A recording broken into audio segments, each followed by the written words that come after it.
Bonjour. On revient dans un quart d'heure.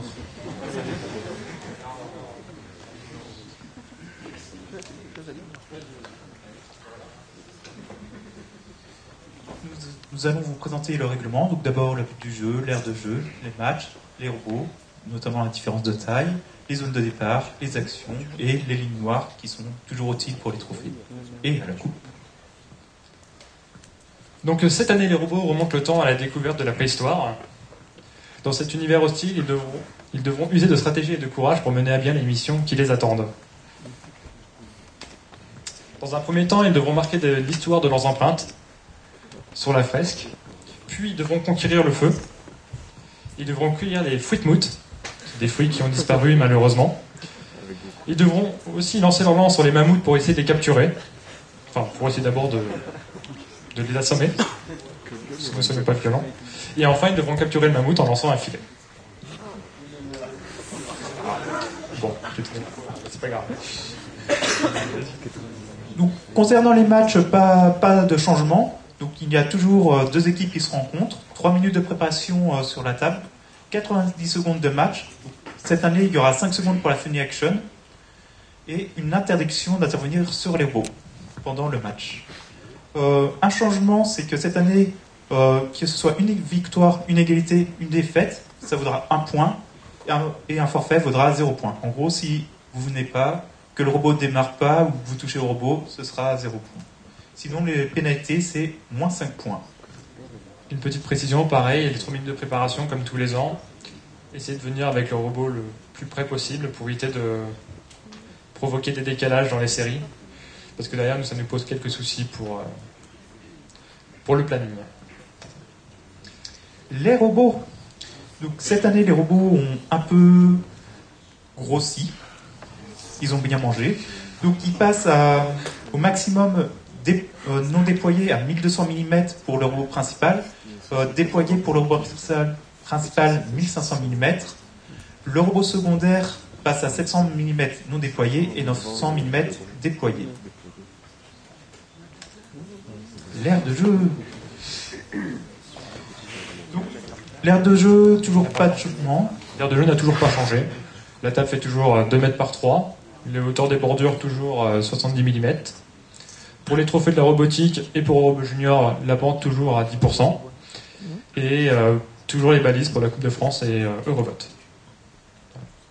Et maintenant, la surprise. Ah bah non. On a oublié la chose, désolé. Ah, c'est mieux. Donc voici la table cette année. On peut la découvrir si vous voulez. Donc, il y a déjà la première action, ça concerne la fresque. Donc, c'est la partie rayée en noir et blanc. Donc, le but, c'est vous aurez des peintures et ce sera de les accrocher sur la fresque. Il y a les 2 mammouths au fond de la table. Il y a des arbres avec dessus accrochés les fruits-moutes. Il y a des feux et qu'il faudra poser sur les torches. Et voilà, on va après détailler les actions.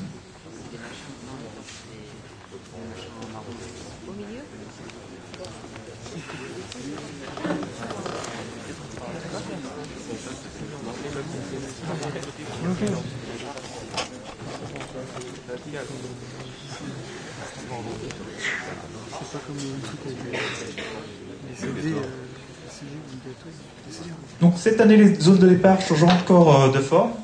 Donc les zones de départ, représentent la grotte. Elles sont situées à l'arrière de l'aire de jeu. Chaque équipe a sa grotte. Donc il y a l'équipe rouge et l'équipe jaune.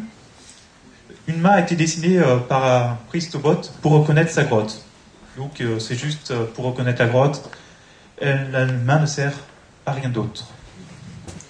Donc il y a une grotte pour un robot ou une grotte pour 2 robots si vous faites 2 robots.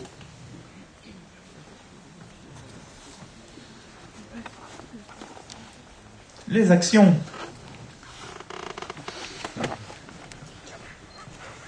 Donc cette année, la première action, ça sera la fresque.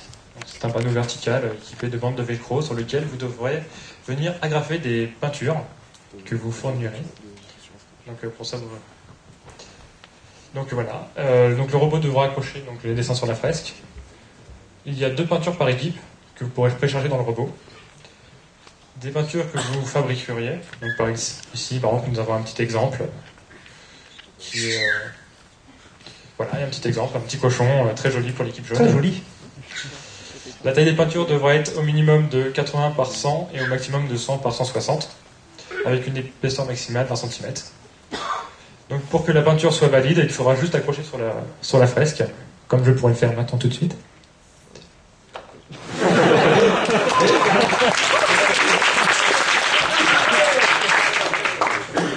C'est fiable, hein.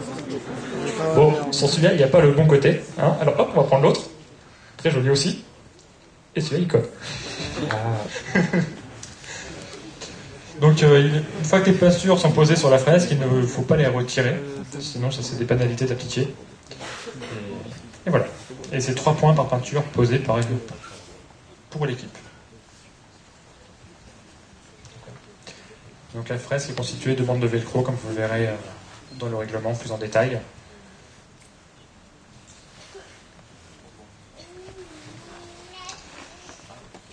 Donc, pour cette épreuve, nous avons la ligne noire, entre autres, qui permettra au PA, si vous en faites une, ou au second robot, de pouvoir aller coller directement les peintures sur la fresque, ou d'actionner le premier élément de la prochaine action. Donc, on passe maintenant à la conquête du feu. Donc, la conquête du feu est composée de plusieurs éléments. Donc, les feux. Donc c'est des triangles qui ont une face rouge et une face jaune. Donc une pour le robot rouge, une pour le robot jaune. Il y a les torches, c'est des zones de collecte de feu. Donc il y a deux types de torches. Les torches mobiles, Jonathan, les torches mobiles. Donc elles contiennent 3 feux et elles peuvent être déplacées sur le terrain. Donc il y a 2 torches mobiles. Il y a des torches fixes qui sont sur les côtés de l'aire de jeu. Qui contiennent un élément. Et il y a aussi les foyers, donc c'est des zones de dépose, marron qui sont surélevées.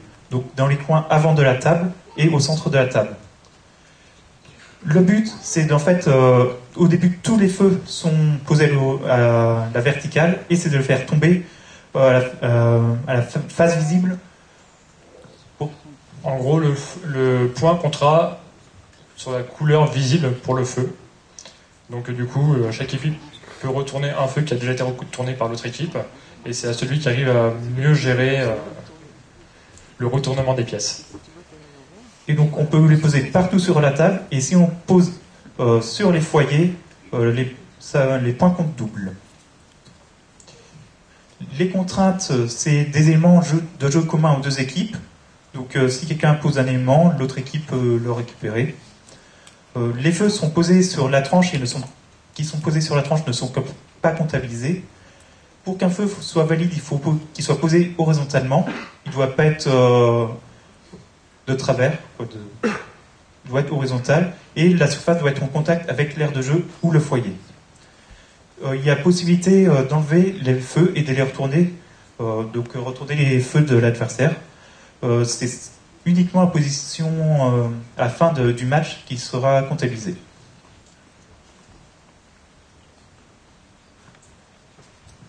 Donc les actions de la cueillette. Cette année, on a voulu trouver des nouvelles actions de jeu qui peuvent être originales. Et donc la cueillette est apparue. Donc la cueillette, c'est des fruits à cueillir dans un arbre. Donc il y a 4 arbres au bord de l'aire de jeu. Comme vous pouvez le voir, elles sont en partie à l'extérieur de l'aire. Donc ce sera à vous de trouver des moyens d'aller récupérer les fruits. Il y a 5 fruits mous comestibles et 1 toxique. Et nous avons à l'avant de la table des paniers pour mettre les baies qui ont été ramassées.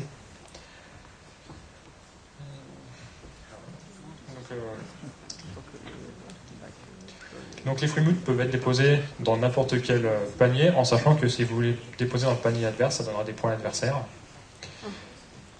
Une fois qu'ils ont été mis, on ne peut pas les retirer. Et chaque panier appartient à l'équipe, avec la couleur de son équipe. Et chaque Freemoot toxique diminue le nombre de points pour l'équipe. Donc c'est 1 point par Freemoot et moins 2 points par Freemoot toxique. L'action des mammouths, comme vous avez pu constater, sur la table, il y a 2 mammouths au fond. Donc ces mammouths sont composés de plusieurs bandes de velcro. Et le but, c'est de lancer les lances que vous voyez, qui seront recouvertes de velcro, sur les mammouths. Est-ce que tu seras plus fort pour mettre des lances que... Attention. Merci. Donc du coup, l'action c'est bien de capturer les mammouths à l'aide des lances. Il y aura une action de coopération.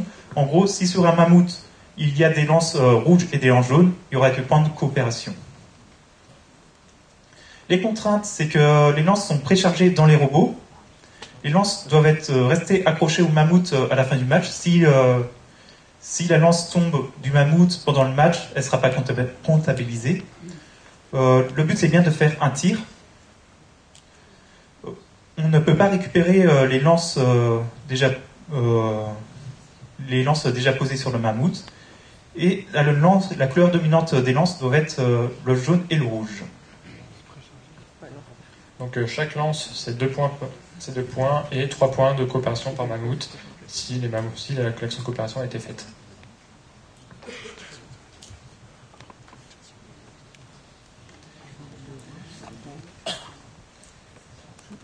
Et donc voici la dernière action, qui est la capture du mammouth.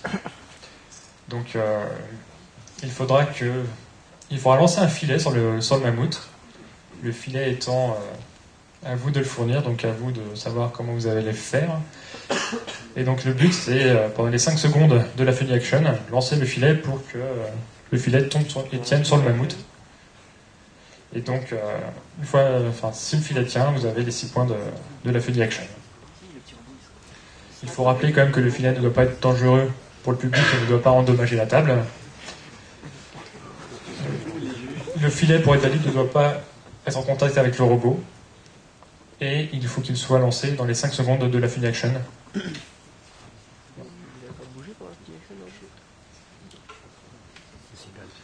Donc, merci de votre attention. Donc, vous pouvez toujours contacter la Planet Science, venir nous voir, donc il y a l'adresse, vous nous contactez grâce à l'adresse contact@planetscience.org. Attendez, Bertrand. Et toujours des questions.